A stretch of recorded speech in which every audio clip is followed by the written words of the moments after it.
ৰাখিব এপিচিচি সম্পাদক আৰু ট্ৰাইবেল চেলৰ প্ৰেচিডেণ্ট ৰমেশ বৰদল। এই সম্পৰ্কত আনুষ্ঠানিকভাৱে যদিও ঘোষণা কৰা হোৱা নাই, তথাপি আপোনালোকে জানে আজি আমি কিয় ইয়াত গোট খাইছোঁ। আপোনালোকে জানে বৰ্তমান গোটেই অসমখন এটা অশান্তময় পৰিৱেশত উপনীত হৈছে।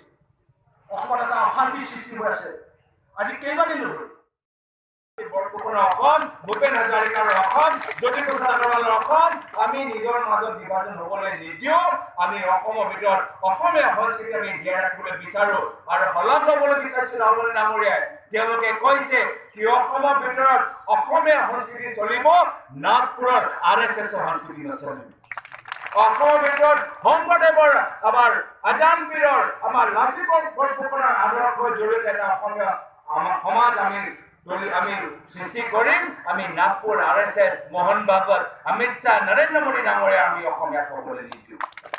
তেওঁলোকৰ যি বিচাৰে আমিতো হ'বলৈ নিদিওঁ। আজি শ্ৰদ্ধেয় ৰাইজ, সেইকাৰণে আজি আমাৰ দায়িত্ব যথেষ্ট গধুৰ। কিয় কি আজিও বৰ্তমানৰ বিজেপি চৰকাৰ অসমৰ ৰাইজৰ কথা শুনিবলৈ বিচৰা নাই। তেওঁলোকে আজি অসমৰ ৰাইজক বিভিন্ন ধৰণৰ প্ৰলোভন দিবলৈ বিচাৰিছে, বিভিন্ন ধৰণৰ টুপ দিবলৈ বিচাৰিছে। কাৰোবাৰ ঘৰত পইচা দিব, কাৰোবাৰ শিল্পীক পেঞ্চন দিব, কাৰোবাৰ কাৰণে কিবা এটা দিব।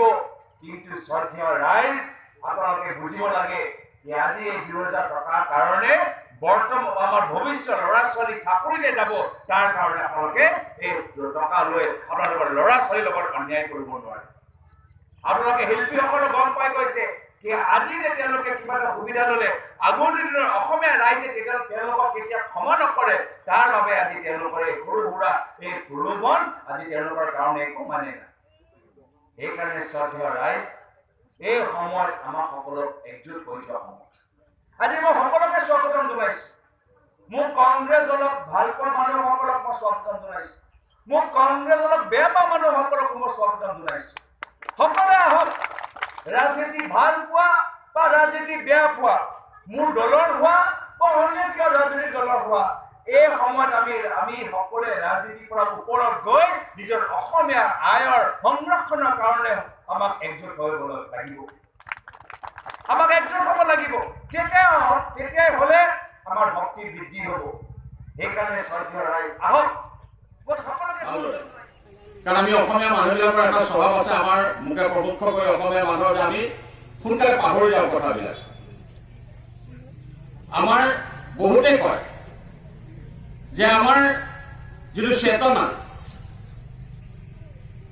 সেই চেতনাটো বোলে আমাৰ ক্ষণস্থায়ী। বহুতে কয় যে আমাৰ